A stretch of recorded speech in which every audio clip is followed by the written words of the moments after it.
shots! Good morning pa rin sa ating channel. Good morning mga shots! Ayan, ano bang ginagawa ko? Maghuhugas pala ako ng pinggan ko dito while wala akong customer. Hugas-hugas muna tayo. Hindi pa kami pa lang 11, 1 hour before lunch, wala pa akong luto.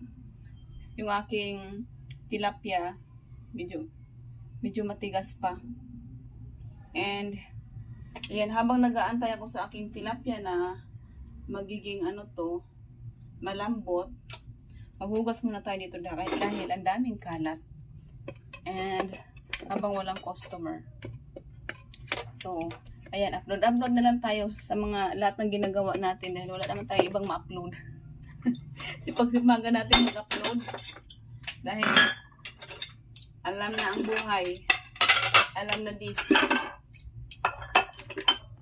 Anyway, meron pala akong ang matawag dito, fans. Gulat ako. Pati akong gulat. Meron pala akong isang viewer nag-comment sa aking video. Sabi niya, kung mag-i-English daw ako lagi, manonood siya. So pag hindi siya manonood. Sabi ko, patay tayo ito sa ating English na barok. Na hindi man tayo magaling mag-English. Kung sino ka man, meron akong idea kung sino man siya. Ano siya? Foreigner. Of course, foreigner siya kasi nagre-request nga siya mag-English daw ako para maintindihan niya raw ako. May idea na ako kung sino siya, pero, wala namang interesting sa aking buhay na mag-i-English ako dito. Mahirap mag-English, lalo na yung kausap mo hindi naman English. Hirap ka na nga sa magsalita sa English. Tapos kakausapin ko pa kayo ng English. Patay tayo. Nosebleed tayo dito lagi. So, hindi tayo mag-i-English, no? Mag-i-English tayo pag may jowa na tayo. Yung jowa talaga hinanap.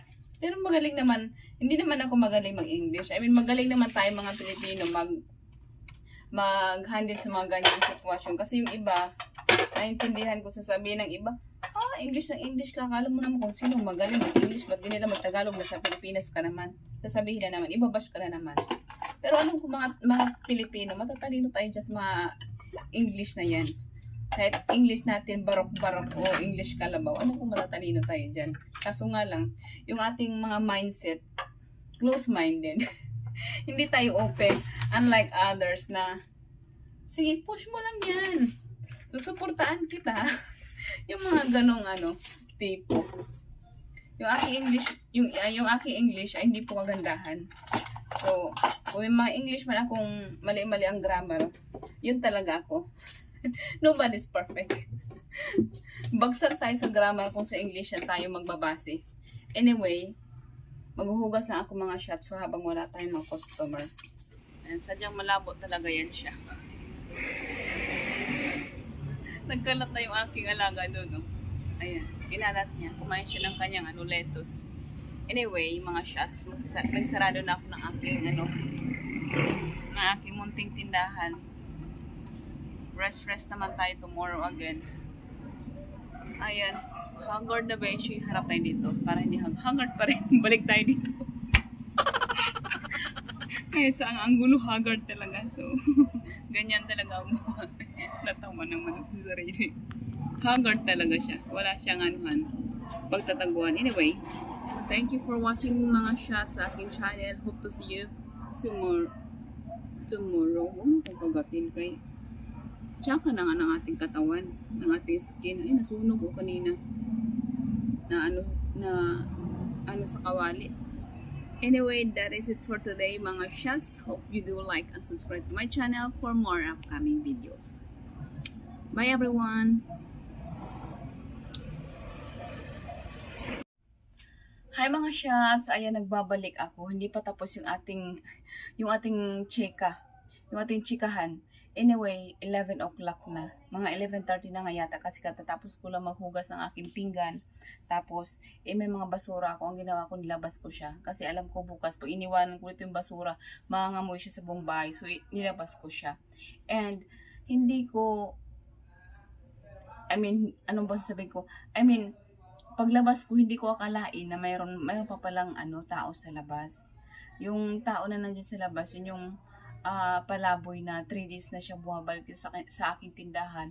And dyan lang talaga siya naka-stay.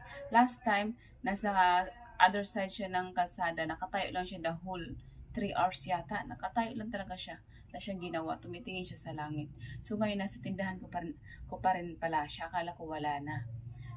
Ngayon, nagtapon nga ako, sabi ko, kung gusto mo ng, ng kape, bibigyan kita. Akala ko magsasalita kasi alam ko nagsasalita siya kasi bumili siya sa akin ng sigarilyo. Alam naman niya magsalita. So, tinatry kong tanungin yung pangalan niya, anong nangyari sa buhay niya. Pero parang yango lang ng yango siya. Di ko alam kung ayaw niya na talaga makipag-usap sa akin. So, we will see mga shots kung anong sasabihin niya pag binigyan natin ng kape.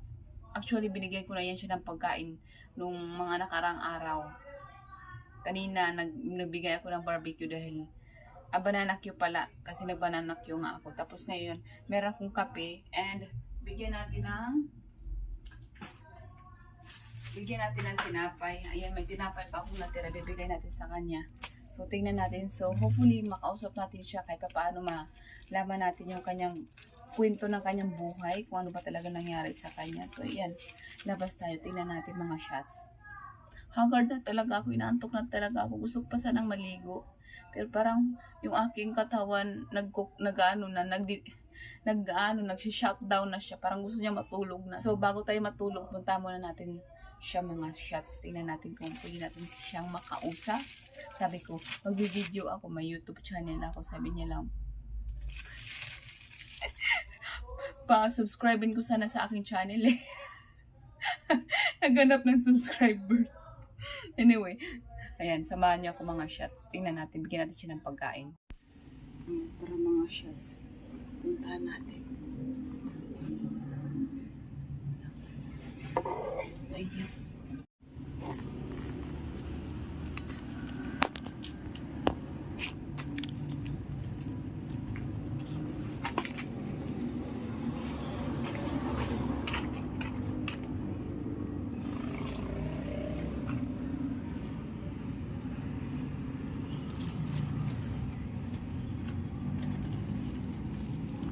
Nandito na ako sa labas mga shots. Nandito siya sa gilid. Kuya, kape. Gusto mo? Kape? Kunin mo. Dali. Inom ka. Yan. Kumain ka na? Kumain ka na? Hindi pa? Kain ka na. Ano yung mga dala mo? May dala-dala siyang plastic. Ano yan siya? Pagkain mo? Kuya? Siguro nagutom na to siya. Kanina pa to siya mga shots. Baba mo muna siya dito. Yan, para hindi ka mapasok. Yan, kain na siya.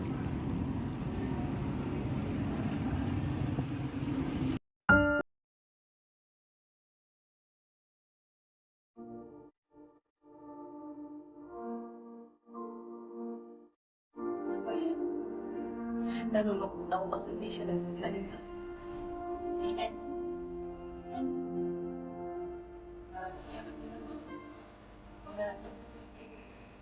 Ito na lang.